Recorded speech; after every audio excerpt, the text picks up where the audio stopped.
ओम शांति। आज बाबा की 27 तारीख की मुरली के साकार महावाक्य हैं। मुरली का सार है, बाप समान रहम दिल और कल्याणकारी बनो। समझदार वह जो खुद भी पुरुषार्थ करे और दूसरों को भी कराए। आज का प्रश्न है, तुम बच्चे अपनी पढ़ाई से कौन सी चेकिंग कर सकते हो? तुम्हारा पुरुषार्थ क्या है? उत्तर है, पढ़ाई से तुम चेकिंग कर सकते हो कि हम उत्तम पाठ बजा रहे हैं या मध्यम या कनिष्ठ। सबसे उत्तम पाठ उनका कहेंगे जो दूसरों को भी उत्तम बनाते हैं, अर्थात सर्विस कर ब्राह्मणों की वृद्धि करते हैं। तुम्हारा पुरुषार्थ है हमारी पुरानी जुत्ती उतार नई जुत्ती लेने का।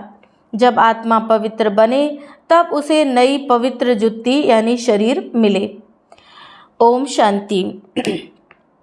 बच्चे दो तरफ से कमाई कर रहे, एक तरफ है याद की यात्रा से कमाई और दूसरी तरफ है 84 के चक्र के ज्ञान का सिमरण करने की कमाई।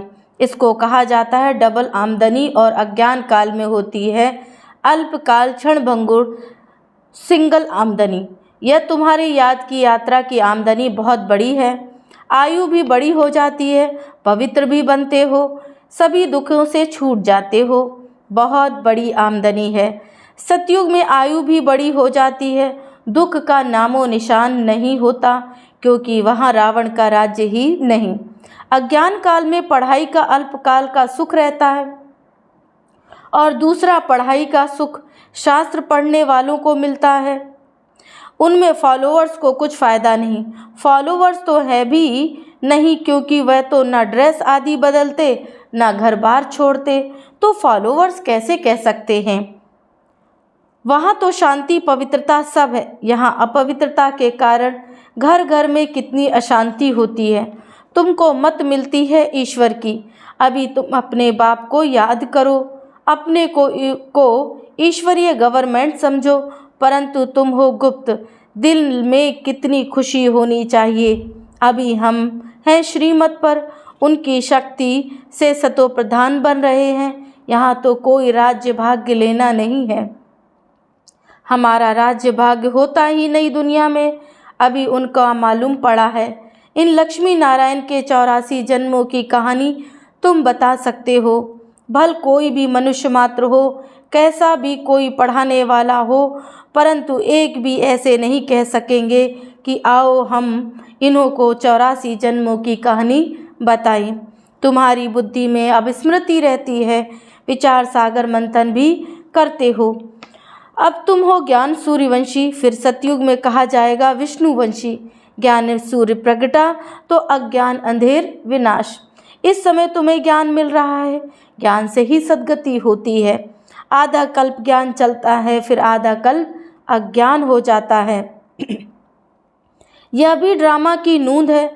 तुम अभी समझदार बने हो। जितना जितना तुम समझदार बनते हो, औरों को भी आप समान बनाने का पुरुषार्थ करते हो। तुम्हारा बाप रहम दिल कल्याणकारी है, तो बच्चों को भी बनना है। बच्चे कल्याणकारी ना बने तो उनको क्या कहेंगे?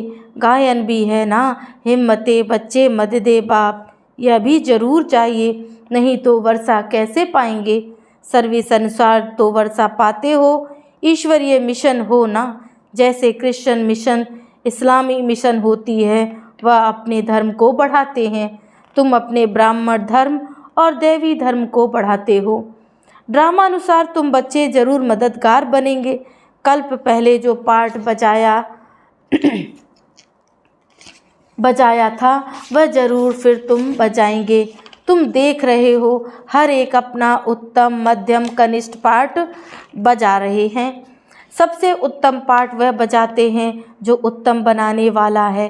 तो सभी को बाप का परिचय देना है और आदि मध्य अंत का राज समझाना है।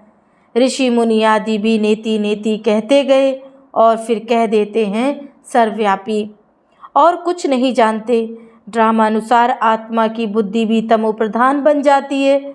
शरीर की बुद्धि नहीं कहेंगे, आत्मा में ही मन और बुद्धि है। यह अच्छी रीति समझकर और फिर बच्चों को चिंतन करना है, फिर समझाना होता है।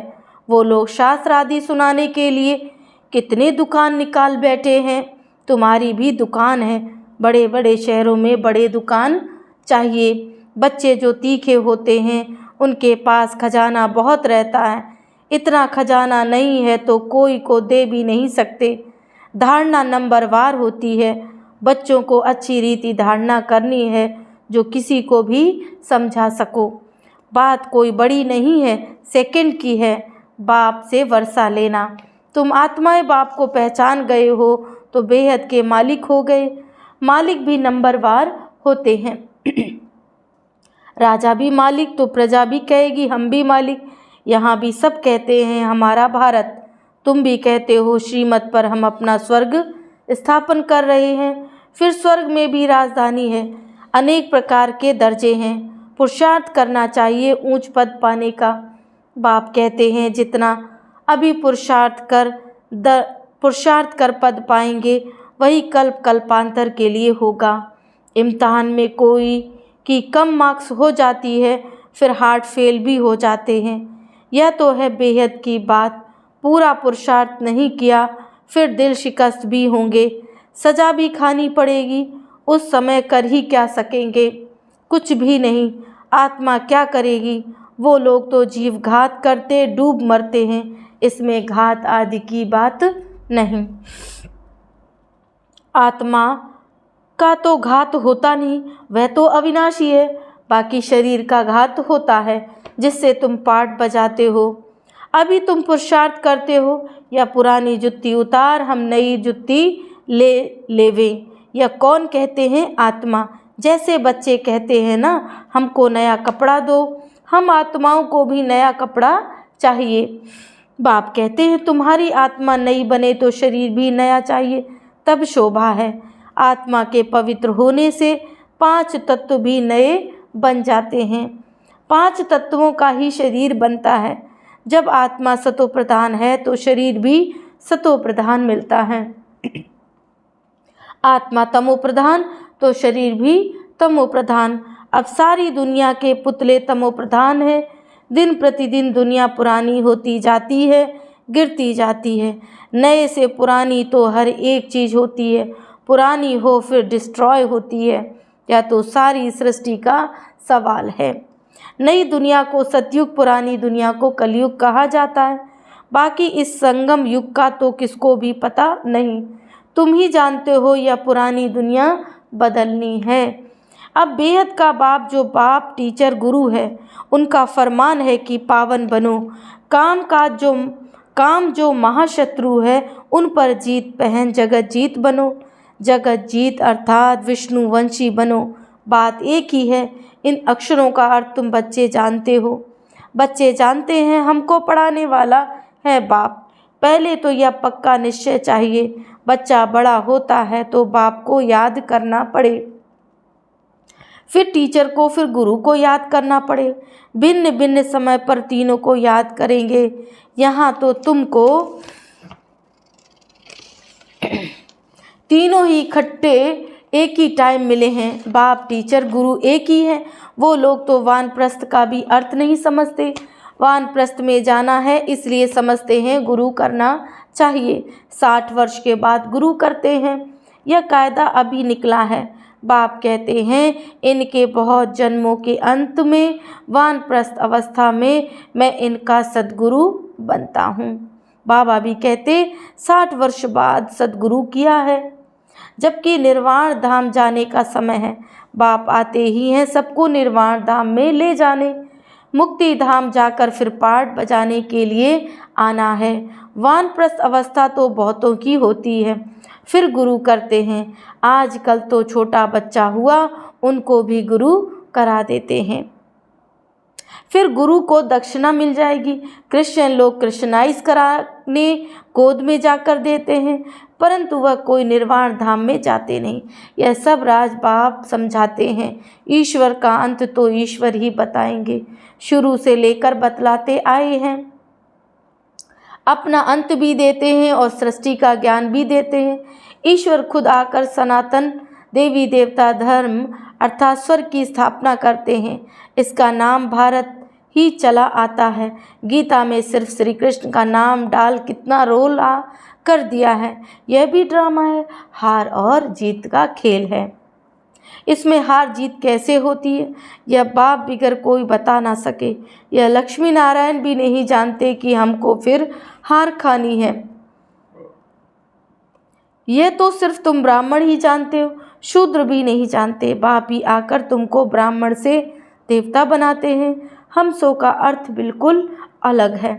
ओम का अर्थ अलग। मनुष्य तो बिगर अर्थ जो आया वह कह देते हैं। अभी तुम जानते हो कि कैसे नीचे गिरते हैं फिर ऊपर चढ़ते हैं। यह ज्ञान अभी तुम बच्चों को मिलता है। ड्रामा अनुसार फिर कल्प बाद बाप ही आकर बताएंगे। जो भी धर्म स्थापक हैं वह आकर फिर अपना धर्म अपने समय पर स्थापन करेंगे। नंबरवार पुरुषार्थ अनुसार नहीं कहेंगे, नंबरवार समय अनुसार आकर अपना अपना धर्म स्थापन करेंगे। यह एक बाप ही समझाते हैं मैं कैसे ब्राह्मण सूर्यवंशी चंद्रवंशी डिनाइस्टी स्थापन करता हूँ। अभी तुम हो ज्ञान सूर्यवंशी जो फिर विष्णुवंशी बनते हो। अक्षर बड़ी खबरदारी से लिखने होते हैं जो कोई भूल ना निकाले। तुम जानते हो ज्ञान का एक एक महावाक्य रत्न हीरे हैं। बच्चों में समझाने की बहुत रिफाइननेस चाहिए। कोई अक्षर भूल से निकल जाए तो फट से राइट कर समझाना चाहिए। सबसे कड़ी भूल है बाप को भूलना। बाप फरमान करते हैं मामिकम याद करो, यह भूलना नहीं चाहिए। बाप कहते हैं तुम बहुत पुराने आशिक हो। तुम सब आशिकों का एक माशूक है। वह तो एक दो की शक्ल पर आशिक माशूक होते हैं। यहाँ तो माशूक एक है। वह एक कितने आशिकों को याद करेंगे। अनेकों को एक को याद करना तो सहज है, एक कैसे अनेकों को याद करेंगे।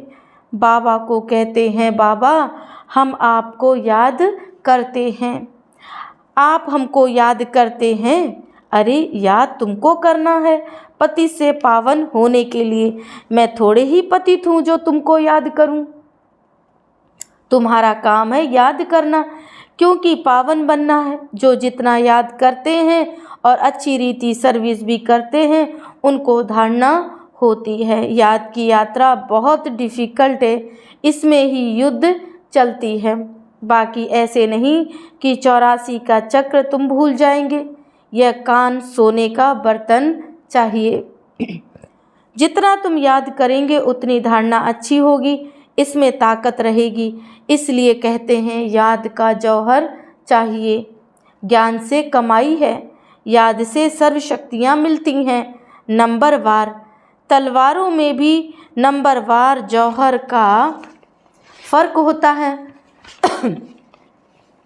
वह तो है स्थूल बातें, मूल बात है बाप। मूल बात बाप एक ही कहते हैं अल्फ को याद करो। दुनिया के विनाश के लिए यह एक ऑटोमेटिक बॉम्ब जाकर रहेगा और कुछ नहीं। उसमें न सेना चाहिए न कैप्टन। आजकल तो ऐसा बनाया है जो वहाँ बैठे बैठे बॉम्ब छोड़ेंगे। तुम यहाँ बैठे बैठे राज्य लेते हो, वह वहाँ बैठे सबका विनाश करा देंगे। तुम्हारा ज्ञान और योग उनका मौत का सामान इक्वल हो जाता है। यह भी खेल है। एक्टर्स तो सब है ना। भक्ति मार्ग पूरा हुआ है। बाप ही आकर अपना और रचना के आदि मध्य अंत का परिचय देते हैं। अब बाप कहते हैं व्यर्थ की बातें तुम नहीं सुनो, इसलिए hear no evil see no evil इसका चित्र बनाया है। आगे बंदर का बनाते थे, अब मनुष्य का बनाते हैं, क्योंकि सूरत मनुष्य की है परंतु सीरत बंदर जैसी है, इसलिए भेंट बंदर से करते हैं। अभी तुम किसकी सेना हो? शिव बाबा की। बंदर से तुमको मंदिर के लायक बना रहे हैं। कहाँ की बात कहाँ ले गए। बंदर कोई पुल आदि बांध सकता है क्या? यह सब दंत कथाएं हैं। कभी भी कोई पूछे शास्त्रों को तुम मानते हो? बोलो वाह, ऐसा कौन होगा जो शास्त्रों को नहीं मानेगा। हम सबसे जास्ती मानते हैं। तुम भी इतना नहीं पढ़ते हो जितना हम पढ़ते हैं। आधा कल्प हमने पढ़े हैं। स्वर्ग में शास्त्र भक्ति की कोई चीज़ होती नहीं। कितना सहज बाप समझाते हैं, फिर भी आप समान बना नहीं सकते। बच्चों आदि के बंधन के कारण कहाँ निकल नहीं सकते, यह भी ड्रामा ही कहेंगे। बाप कहते हैं हफ्ता 15 दिन कोर्स ले, फिर आप सामान बनाने लग जाना चाहिए। जो बड़े बड़े शहर हैं, कैपिटल में घेराव डालना चाहिए, तो फिर उनका आवाज़ निकलेगा। बड़े आदमी बिगर कोई का आवाज़ निकल ना सके। जोर से घेराव डालो, फिर बहुत आएंगे। बाप के डायरेक्शन मिलते हैं ना। अच्छा, मीठे मीठे सिकिल दे बच्चों प्रति माता पिता बाप दादा का याद प्यार और गुड मॉर्निंग। रूहानी बाप की रूहानी बच्चों को नमस्ते। हम बच्चों की बाप दादा को याद प्यार गुड मॉर्निंग नमस्ते नमस्ते। ओम शांति। धारणा के लिए मुख्य सार है। पहला पॉइंट, ज्ञान और योग से अपनी बुद्धि को रिफाइन बनाना है। बाप को भूलने की भूल कभी नहीं करनी है। आशिक बन माशूक को याद करना है। दूसरा पॉइंट, बंधन मुक्त बन आप समान बनाने की सेवा करनी है। ऊंच पद पाने का पुरुषार्थ करना है। पुरुषार्थ में कभी भी दिल शिकस्त नहीं बनना है। वरदान है, 1 मिनट की एकाग्र स्थिति द्वारा शक्तिशाली अनुभव कराने वाले एकांतवासी भव। एकांतवासी बनना अर्थात कोई भी एक शक्तिशाली स्थिति में स्थित होना। चाहे बीज रूप स्थिति में स्थित हो जाओ, चाहे लाइट माइट हाउस की स्थिति में स्थित हो जाओ, विश्व को लाइट माइट दो, चाहे फरिश्तेपन की स्थिति में स्थिति द्वारा औरों को अव्यक्त स्थिति का अनुभव कराओ। 1 सेकेंड व 1 मिनट भी अगर इस स्थिति में एकाग्र हो स्थित हो जाओ तो स्वयं को और अन्य आत्माओं को बहुत लाभ दे सकते हो। इसलिए इसकी प्रैक्टिस चाहिए। स्लोगन है, ब्रह्मचारी वह है जिसके हर संकल्प हर बोल में पवित्रता का वाइब्रेशन समाया हुआ है। ओम शांति।